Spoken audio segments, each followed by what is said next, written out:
अभी कुछ दिन पहले एक खबर आती है कि एक जौनपुर का 24 साल का लड़का सूरज एमबीबीएस के एंट्रेंस के लिए अपना ही पैर काट लेता है। उसका जो रीजन बताया गया है वो था हैंडीकैप्ड कोटा का फायदा उठाने के लिए उसने ये सब किया। ये बात सच हो सकती है, लेकिन ये पूरी कहानी नहीं है। असली सवाल ये है कि सूरज को ये सोच आई ही क्यों। इस कहानी की शुरुआत होती है उम्मीद से। एक मिडिल क्लास घर, एक छोटा सा कमरा और एक बच्चा जिसे बचपन से एक ही बात सुनाई जाती है, पढ़ेगा नहीं तो क्या करेगा, डॉक्टर और इंजीनियर के अलावा ऑप्शन ही क्या है। क्लास 8th और 9th कंप्लीट करते ही अब पूछा जाता है नीट या जेईई। अगर बच्चा बोले कि अभी मैं श्योर नहीं हूँ, तो जवाब क्या मिलता है कि बाद में सोचना, पहले तैयारी करो। फैमिली का प्रेशर कि हमने इतना इन्वेस्ट कर दिया है, लोग क्या कहेंगे, बस एक बार हो जाए तो लाइफ सेट है। समाज का प्रेशर, रिश्तेदार, पड़ोसी और कंपैरिजन। कोई अपनी जमीन बेच देता है, कोई लोन लेता है, सब कुछ इस एक सेंटेंस के लिए सिलेक्शन हो जाए तो सब ठीक हो जाएगा। हर साल 20 से 25 लाख बच्चे नीट देते हैं और एमबीबीएस सीट्स हैं वो है लगभग 1.25 लाख के आसपास, और जेईई में लगभग 10 से 12 लाख एस्पिरेंट्स, और टॉप आईआईटी सीट्स सिर्फ 16 से 17 हजार। मतलब सच ये है कि 90% से ज्यादा लोग सिलेक्शन से बाहर रह जाते हैं। लेकिन ये सच शुरुआत में कोई नहीं बताता, या शायद हम खुद ध्यान देना ही नहीं चाहते। ज्यादातर कोचिंग सेंटर्स इस सच को कभी भी कोचिंग पोस्टर्स पर नहीं लिखते। उनके पोस्टर में होता है ईयर 1, ईयर 5, ईयर 32। एक सक्सेस को हजारों फेलियर के ऊपर रख दिया जाता है, ग्लैमर बनाया जाता है, टॉपर्स के इंटरव्यूज और बड़ी बड़ी गाड़ियों का शो ऑफ। एडमिशन हो जाने के बाद रूटीन होता है कि सुबह 5 बजे उठना और रात को 12 बजे सोना। Test, rank, analysis, comparison room की हर दीवार पर year 1, year 5, IIT Bombay,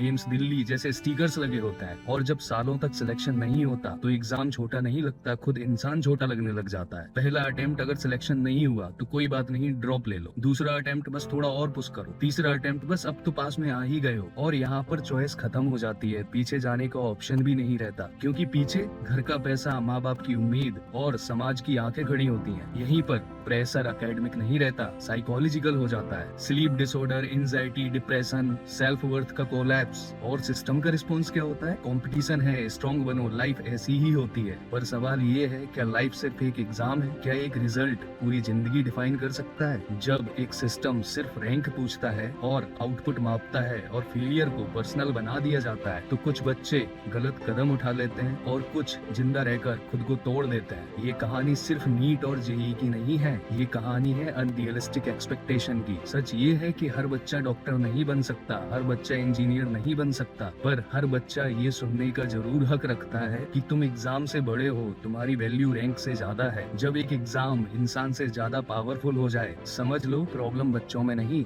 system में है। याद रखिए, जो खुद चलना चाहता है उसे धक्का नहीं देना पड़ता।